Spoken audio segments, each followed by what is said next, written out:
Hey, what's up guys? Ian Streets again, and welcome back to another video on how to hold pads. We're going to be covering the covers today. So far with regards to defense, we've covered two things. We've covered the slip and we've covered the bob.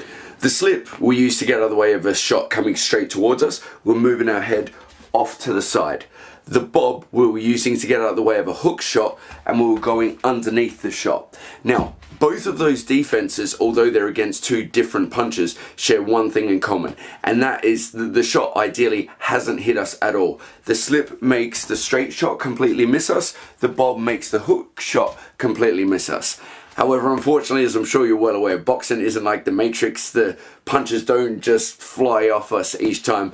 A lot of them are going to go through, and it's our job to try and stop that. So if we can't get ourselves completely out of the way, we need to create a barrier. We need to physically stop the shot, and that's where the cover comes in. So I did get a comment on the bob and weave video, a great comment. It was that a taller fighter was getting having difficulty with the bob, was getting caught with some shots, and that will happen often. You need to, there's a whole bunch of different ways to skin a cat.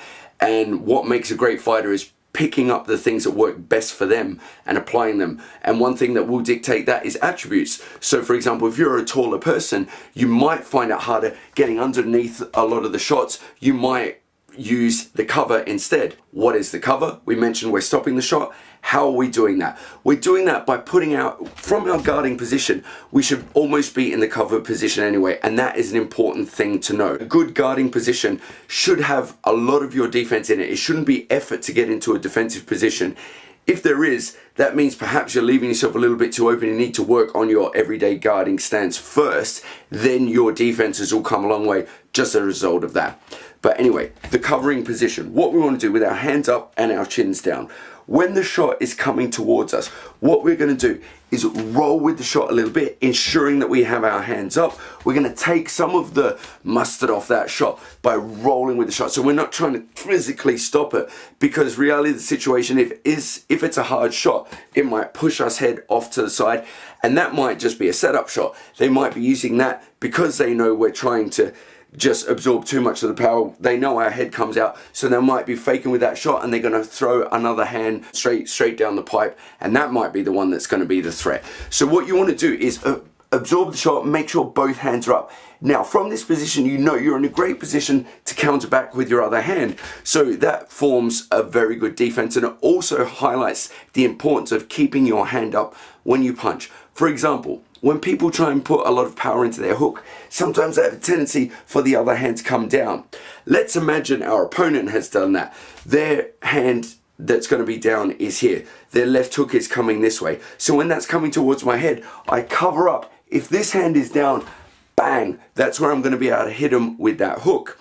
Or likewise, if the other hand is coming towards us, I'm going to cover up and I'm going to counter straight back with my backhand. Now, you can use a hook. People often ask, which shot would I use? You can use any punch. However, there's a couple of things I would say.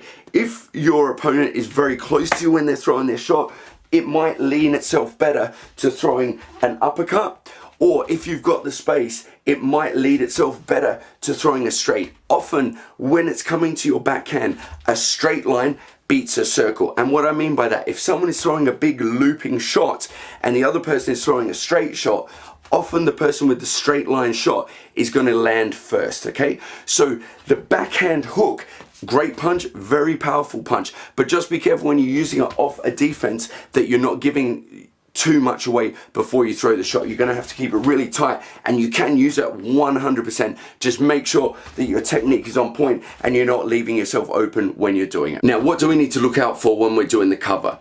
So let's start with absolute beginners. One thing, when you start implementing defenses in or the first few rounds of sparring, you'll probably notice that there's a tendency for that flinch reflex to be very strong in people who aren't used to having punches come towards them.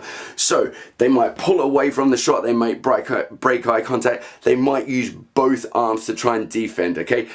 Nothing worse than that. Remember, you're almost like a turtle. Your shell, all your hard protective elements are on the outside, and all the stuff you want to protect is on the inside, okay? So when under threat, what you want to try and do is keep yourself in your shell, okay? So that also goes for the position of this hand.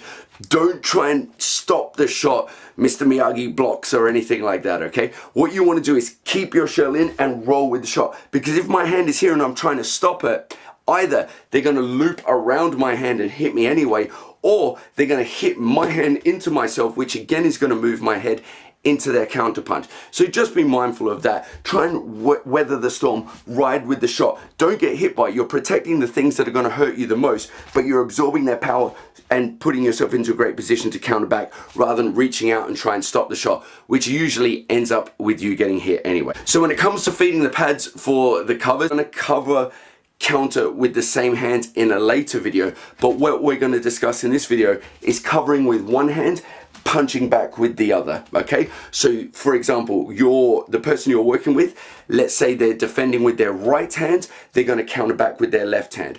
Or if they're defending with their left hand, they're going to counter back with their right hand, okay?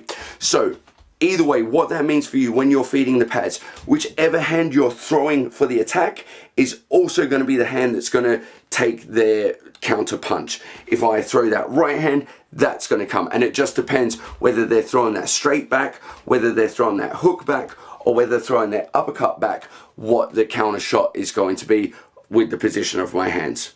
All right, but for this video, we're covering the entry level, which is defending, learning to roll those hips, countering back with the same hand. What you want to do, throw one hand, and that's going to be the same hand that's going to take their counter punch. It is worth noting, what you definitely do not want to do is get into the habit of covering too high, okay? So I would like to make it very clear.